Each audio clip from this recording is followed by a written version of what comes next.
Hi friends, அஸ்ஸலாமு அலைக்கும். Welcome to Sajisha kitchen. இன்றைக்கி சேனலில் நம்ம டெய்லி லைஃப்பில் தேவைப்படக்கூடிய நம்ம பணத்தையும் நேரத்தையும் மிச்சப்படுத்தக்கூடிய டிப்ஸ் தான் பார்க்க போகிறோம். இந்த சின்ன சின்ன டிப்ஸ் எல்லாம் நீங்கள் தெரிஞ்சு வச்சுக்கிட்டிங்கன்னா உங்கள் வீட்டில் எதுவுமே வேஸ்ட் ஆகாது அண்ட் உங்களோட வேலையும் நீங்கள் டென்ஷன் இல்லாமல் ஈஸியாகவே முடிச்சிடலாம். இந்த வீடியோ உங்கள் எல்லாருக்கும் ரொம்பவே யூஸ்ஃபுல்லாக இருக்கும். ஸோ வீடியோ ஸ்கிப் பண்ணாமல் ஃபுல்லாக பாருங்கள். வாங்க ஃபஸ்ட்டு டிப்ஸ் என்னென்னு பார்க்கலாம். இந்த மாதிரி ஏலக்காயெலாம் நம்ம டைரெக்டாக மிக்சியில் போட்டு பவுடர் பண்ணினோன்னா நமக்கு சாஃப்டான பவுடர் கிடைக்காது. ஒரு மாதிரி நரன்னு அந்த நாரெல்லாம் அரையாமல் இருக்கும். அந்த மாதிரி ஆகாமல் ரொம்பவே சிம்பிளாக எப்படி ஏலக்காவை பவுடர் பண்ணுறதுன்னு பார்க்கலாம். எப்போவுமே நீங்கள் ஏலக்காவை பவுடர் பண்ணுறதுக்கு முன்னாடி இந்த மாதிரி ஒரு பேனில் லோ ஹீட்டில் வச்சு ஒரு 2 to 3 minutes அந்த ஏலக்காயில் ஹீட் வர வரைக்கும் ரோஸ்ட் பண்ணிக்கோங்க. இப்போது சூடு ஆறுனதுக்கப்புறமா அந்த பேனில் இருக்க ஏலக்காவை நம்ம மிக்ஸி ஜாருக்கு ட்ரான்ஸ்ஃபர் பண்ணிக்கலாம்.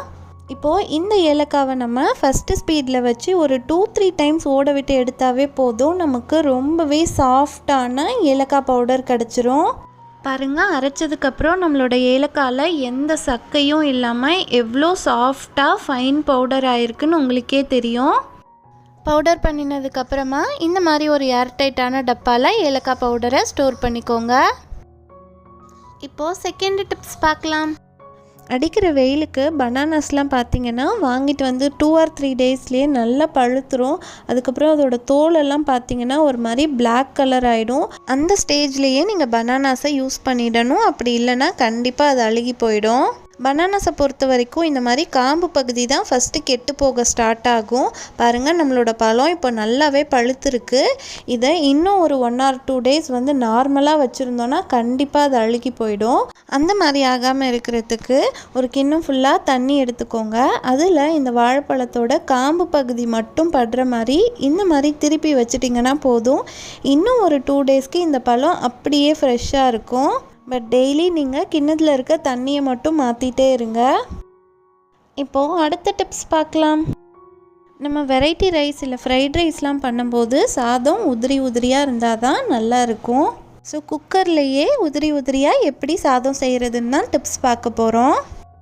நீங்கள் எப்பவும் போல் குக்கரில் அரிசியும் அளவு தண்ணியும் ஊற்றிடுங்க. அதுக்கப்புறமா ஒரு 4-5 ஐஸ் க்யூப் மட்டும் அந்த தண்ணியில் போட்டுருங்க. அது கூடவே ஒரு ஸ்பூன் லெமன் ஜூஸும் பிழிஞ்சு விட்டுருங்க. இந்த மாதிரி நீங்கள் செய்கிறதுனால உங்களோட சாதம் நல்லா ஒயிட் கலரில் உதிரியாகவே கிடைக்கும். பாருங்கள், இப்போ நான் குக்கரை க்ளோஸ் பண்ணிவிட்டு 2 விசில் மட்டும் வச்சு எடுத்துக்க போகிறேன். 2 விசில் வந்ததுக்கப்புறமா ஸ்டீம் நல்லா ரிலீஸ் ஆனதுக்கப்புறம் நான் மூடியை ஓப்பன் பண்ணிட்டேன். நம்மளோட சாதம் எந்த அளவுக்கு உதிரியாக இருக்குன்னு உங்களுக்கு பார்க்கும்போது நல்லாவே தெரியும். இப்போது அடுத்த டிப்ஸ் பார்க்கலாம். அடிக்கிற வெயிலுக்கு இந்த மாதிரி வாழை இலையெல்லாம் பார்த்திங்கன்னா வாங்கிட்டு அடுத்த நாளே காஞ்சி போயிடும். அந்த மாதிரி ஆகாமல் 1 week வரைக்கும் எப்படி ஃப்ரெஷ்ஷாக ஸ்டோர் பண்ணி வைக்கிறதுன்னு தான் பார்க்க போகிறோம். ரொம்பவே சிம்பிளாக உங்கள் இலையோட சைஸுக்கு ஏற்ற மாதிரி ஒரு திக்கான காட்டன் ஷால் இல்லைனா துணி எடுத்துக்கோங்க. அதை தண்ணியில் முக்கிட்டு ஈரத்தை மட்டும் புழிஞ்சு எடுத்துருங்க. இப்போ அதுக்கு நடுவில் நம்மளோட வாழை இலையை வச்சுருங்க. இப்போது 2 சைடும் இந்த மாதிரி மடக்கி விட்டுட்டு அதுக்கப்புறமா பனானா லீஃபை ஷாலில் இந்த மாதிரி ரோல் பண்ணிவிடுங்க. இந்த மாதிரி நீங்கள் ஸ்டோர் பண்ணி வைக்கும்போது உங்களோட பனானா லீஃப் 1 week வரைக்கும் கூட ஃப்ரெஷ்ஷாக இருக்கும். பட் அந்த ஷாலில் எப்போவுமே ஈரப்பதம் இருந்துக்கிட்டே இருக்கணும். ஈரப்பதம் குறையும் போதெல்லாம் நீங்கள் திரும்பவும் ஷாலில் தண்ணியில் முக்கிட்டு லீஃபை ரோல் பண்ணி வைக்கலாம். அப்படி இல்லைன்னா இந்த மாதிரி அந்த துணி மேலே தண்ணி தெளித்து விட்டிங்கன்னா கூட போதும். இப்போது 5th டிப்ஸ் பார்க்கலாம். அப்பளக்கட்டெல்லாம் பிரித்ததுக்கப்புறம் பார்த்திங்கன்னா அப்பளத்து மேலே இந்த மாதிரி மாவு ஒட்டி இருக்கும். அப்பளம் செய்யும்போது ஒன்றோட ஒன்று ஒட்டக்கூடாதுங்கிறதுக்காக மாவு ஸ்ப்ரிங்கிள் பண்ணியிருப்பாங்க. இந்த மாவோட நம்ம அப்பளத்தை அப்படியே எண்ணெயில் போட்டு பொரிக்கும்போது என்ன ஆகும்னா அந்த மாவெல்லாம் எண்ணெயில் போய் கீழே கருப்பு கலரில் டெபாசிட் ஆகிடும். அந்த மாதிரி ஆகாமல் இருக்கிறதுக்கு ஒரு காட்டன் துணி வச்சு இந்த மாதிரி அப்பளத்தோட 2 சைடும் நீங்கள் தொடச்சிட்டிங்கன்னா அந்த மாவெல்லாம் கீழே உதிர்ந்துடும். எவ்ரி டைம் அப்பளம் பொரிக்கும் போது நீங்கள் இந்த மாதிரி தொடச்சிட்டு இருந்தீங்கன்னா உங்களுக்கு எக்ஸ்ட்ரா வேலையாக இருக்கும். ஸோ அப்பளம் வாங்கிட்டு வந்ததுமே எல்லா அப்பளத்தையும் இந்த மாதிரி மாவெல்லாம் தொடச்சி ஒரு ஏர்டைட்டான பாக்ஸில் போட்டு ஸ்டோர் பண்ணி வச்சிட்டிங்கன்னா உங்களுக்கு டக்குன்னு எடுத்து பொரிக்கிறதுக்கு ஈஸியாகவே இருக்கும். பட் கண்டிப்பாக நீங்கள் அப்பளத்தை ஏர்டைட்டான பாக்ஸில் ஸ்டோர் பண்ணினா தான் நமத்து போகாமல் கிறிஸ்பியாக இருக்கும். இப்போது அடுத்த டிப்ஸ் பார்க்கலாம். உருளைக்கிழங்கெல்லாம் பார்த்திங்கன்னா வாங்கிட்டு வந்து 2-3 டேஸ்லேயே முளை விட ஆரம்பிச்சிரும். அந்த மாதிரி முளைச்ச உருளைக்கிழங்க நம்ம குக்கிங்க்கு யூஸ் பண்ணினோன்னா ஹெல்த் இஷ்யூஸ் தான் வரும். உருளைக்கிழங்கு எப்படி ரொம்ப நாளைக்கு முளைக்காமல் ஸ்டோர் பண்ணி வைக்கிறதுன்னு தான் இப்போ பார்க்க போகிறோம். இந்த மாதிரி பூண்டெல்லாம் நம்ம எப்போவுமே உதிர்த்து தான் ஒரு பேஸ்கெட்டில் ஸ்டோர் பண்ணி வச்சுருப்போம். அந்த பூண்டு பேஸ்கெட்டில் நீங்கள் உருளைக்கிழங்க ஸ்டோர் பண்ணி வச்சிங்கன்னா ரொம்ப நாளைக்கு அதில் முளை விடாமல் இருக்கும். இந்த டிப்ஸ் ரொம்பவே எஃபெக்டிவாக இருக்கும். கண்டிப்பாக நீங்களும் ட்ரை பண்ணி பாருங்கள். இப்போது அடுத்த டிப்ஸ் பார்க்கலாம். பால் காய்ச்சும் போது பார்த்திங்கன்னா என்ன தான் நம்ம அடுப்பை சிம்மில் வச்சுருந்தாலும் ஒரு சில டைம் அது பாத்திரத்துலேருந்து பொங்கி ஓவர்ஃப்ளோ ஆகிடும். அந்த மாதிரி ஆகாமல் இருக்கிறதுக்கு இந்த மாதிரி ஒரு சில்வர் ஸ்பூன் இல்லை கரண்டியை பால் பாத்திரத்தில் போட்டுட்டிங்கன்னா போதும். உங்களோட பால் பாத்திரத்தோட டாப் வரைக்கும் பொங்கி வந்தால் கூட அதுக்கு மேலே பொங்கி ஓவர்ஃப்ளோ ஆகாது. இந்த டிப்ஸ் ரொம்பவே யூஸ்ஃபுல்லாக இருக்கும். நீங்களும் ட்ரை பண்ணுங்கள். இப்போது 8th டிப்ஸ் பார்க்கலாம். இந்த மாதிரி பருப்பு வகையெல்லாம் நம்ம என்ன தான் ஏர்டைட்டான பாக்ஸில் ஸ்டோர் பண்ணி வச்சுருந்தாலும் சீக்கிரமாகவே வண்டு பூச்சிலாம் வந்துடும். அந்த மாதிரி வராமல் இருக்கிறதுக்கு நான் ஒரு கோகோனட் ஷெல்லை நல்லா வாஷ் பண்ணி ஈரம் கொஞ்சம் கூட இல்லாமல் ட்ரை பண்ணி எடுத்துக்கிட்டேன். அதை தான் நான் பருப்பு கடையில் போட்டு வைக்க போகிறேன். இந்த மாதிரி நீங்கள் செய்கிறதுனால உங்கள் பருப்பில் எந்த விதமான மாய்ஸ்சரும் வராமல் இருக்கும். கூடவே வண்டு பூச்சி இப்படி எதுவும் வராது.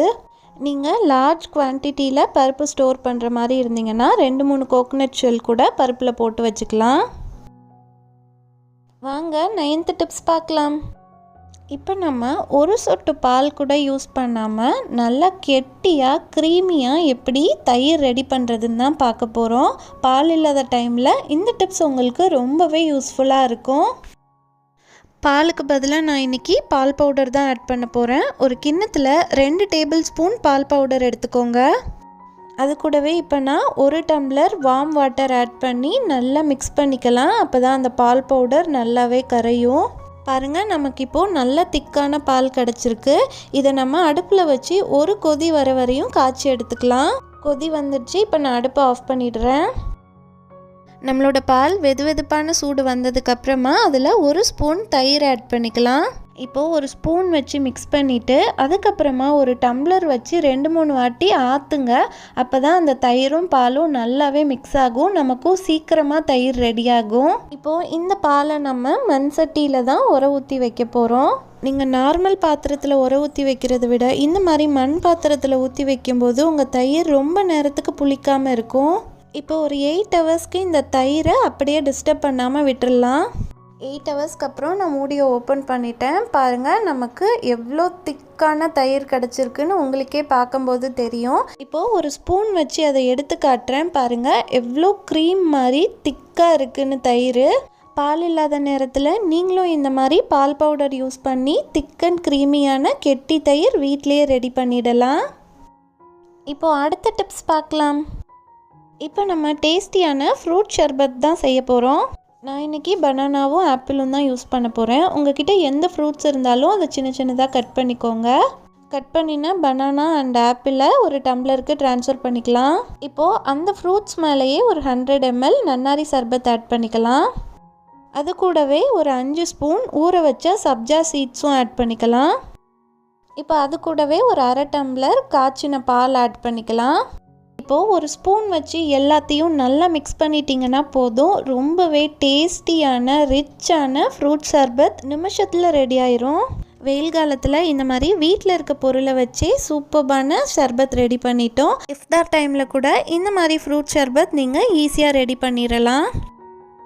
நான் இன்றைக்கி சொன்ன டிப்ஸ் எல்லாமே இந்த வெயில் காலத்தில் உங்களுக்கு கண்டிப்பாக தேவைப்படும். இந்த வீடியோ உங்கள் எல்லாருக்கும் யூஸ்ஃபுல்லாக இருந்திருக்கும்னு நினைக்கிறேன்.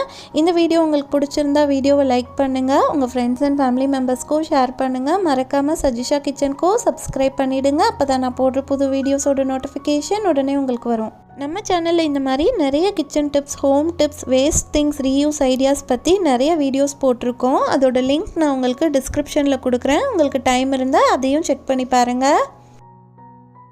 Thank you all so much for வாட்சிங். அடுத்து ஒரு சூப்பர்பான வீடியோவில் மீட் பண்ணலாம். அன்டில் தென், அஸ்ஸலாமு அலைக்கும்.